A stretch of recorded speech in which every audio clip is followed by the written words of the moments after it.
ఒకరోజు కైలాసంలో పార్వతీదేవి శివుడిని చూసి, స్వామి, కష్టాల్లో ఉన్నవాళ్లను మీరు ఇంకా కష్టపెడతారు, సుఖాల్లో ఉన్నవాళ్లకు మాత్రం మరింత సుఖాలు ఇస్తారు, ఇది అన్యాయంలా మీకనిపించదా అని అడుగుతుంది.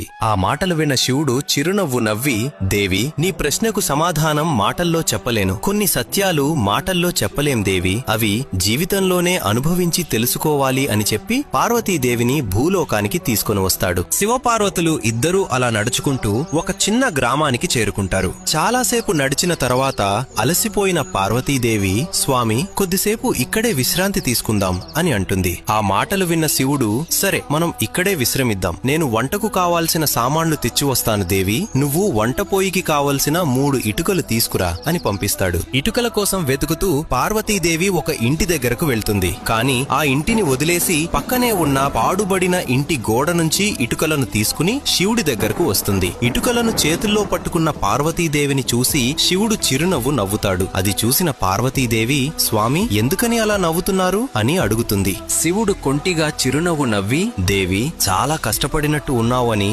నెమ్మదిగా, పార్వతి, ఈ ఇటుకలను ఎక్కడ్నుంచి తీసుకొచ్చావు అని అడుగుతాడు. అందుకు పార్వతీదేవి, దారిలో కనిపించిన పాడుబడిన ఇంటి నుంచి తీసుకొచ్చాను స్వామి అంటుంది. అప్పుడు శివుడు ప్రశ్నిస్తాడు, పక్కనే ఉన్న కొత్త ఇల్లు నీకు కనిపించలేదా? అక్కడ్నుంచి ఎందుకు ఇటుకలు తీసుకోలేదు? దానికి పార్వతీదేవి, స్వామి, ఆ ఇల్లు చాలా అందంగా ఉంది, దాని నుంచి తీసుకోవాలంటే నా మనసు ఒప్పుకోలేదు అంటుంది. పార్వతీ మాటలు విన్న శివుడు, దేవి, ఇదే నీ ప్రశ్నకు సమాధానం. ఎవరైతే మంచి కర్మలతో తమ జీవితాలను పరిశుభ్రంగా ఉంచుకుంటారో వారి సంతోషాలను చెడగొట్టడం నాకు ఎప్పుడూ ఇష్టం ఉండదు అంటాడు. ఈ సత్యాన్ని నమ్మే ప్రతి శివభక్తుడు కామెంట్లో ఓం నమః శివాయ అని వ్రాయండి.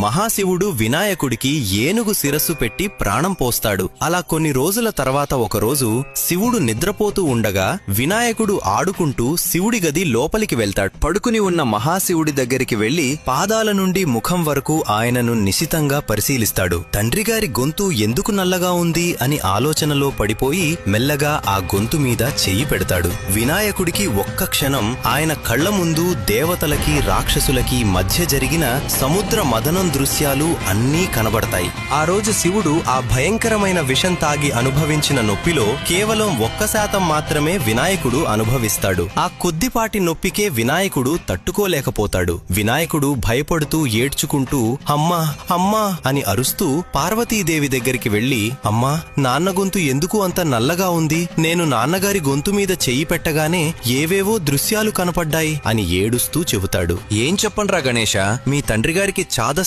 చాలా ఎక్కువ. ఎక్కడో దేవతలు, రాక్షసులు శత్రువుల కోసం సముద్రమదనం చేస్తుంటే అక్కడ ప్రమాదకరమైన విషం వచ్చింది. ఆ విషంతో ప్రపంచం మొత్తం నాశనమైపోతుంది అని దేవతలు, రాక్షసులు అందరూ భయపడుతూ మీ నాన్నని కలవరిస్తుంటే ఆయన ఏమీ ఆలోచించకుండా మీ తండ్రిగారు వెళ్లి ఆ భయంకరమైన విషాన్ని తాగాడు నాయన.